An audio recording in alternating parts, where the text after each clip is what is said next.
Our next speaker is Dr. Dave Medarra. The candidate is Chris Hackett for the 10th.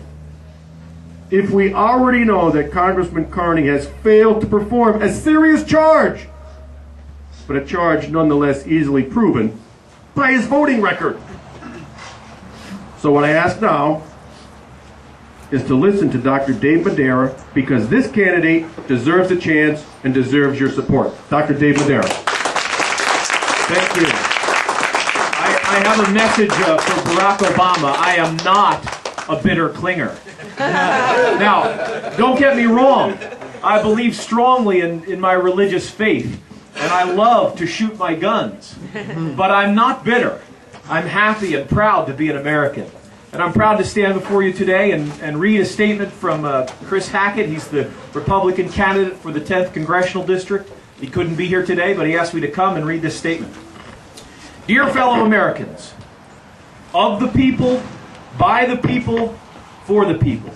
That is what we stand for, and that is why I'm running for Congress, to represent the American people. Discussions about immigration should begin with an acknowledgement of America's great immigration tradition. Generations have come to our land seeking freedom and opportunity, worked hard, adapted to our customs, and lived the American dream. As the grandson of Irish immigrants, I personally share in and benefit from this wonderful immigrant tradition. The tremendously important difference between the past waves of immigration and much of the current wave, however, is that most previous generations of immigrants came here legally and with full documentation, seeking to become Americans and to embrace uniquely American way of life. Today, millions arrive illegally without approval and with no way of us knowing where they're here or what they are doing. In a nation of laws, not to mention one at war with international terrorism, this is a dangerously unacceptable situation.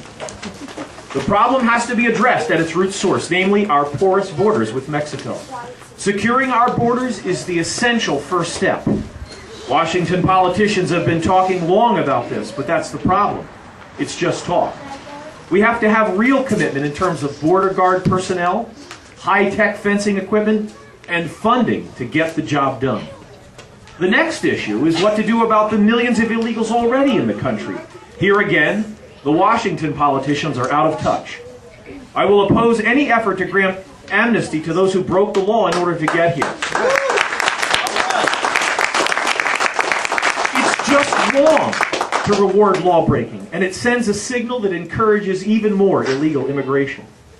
I believe America must remain welcoming to legal immigrants. They have been and will continue to be a great source of vitality for our country. But we must put an end to illegal immigration, and this will be a high priority for me in Congress. Together, we can regain control of our borders and restore immigration to the great source of pride it once was. America's future is bright because we are united in this common purpose. God bless you, and God bless America.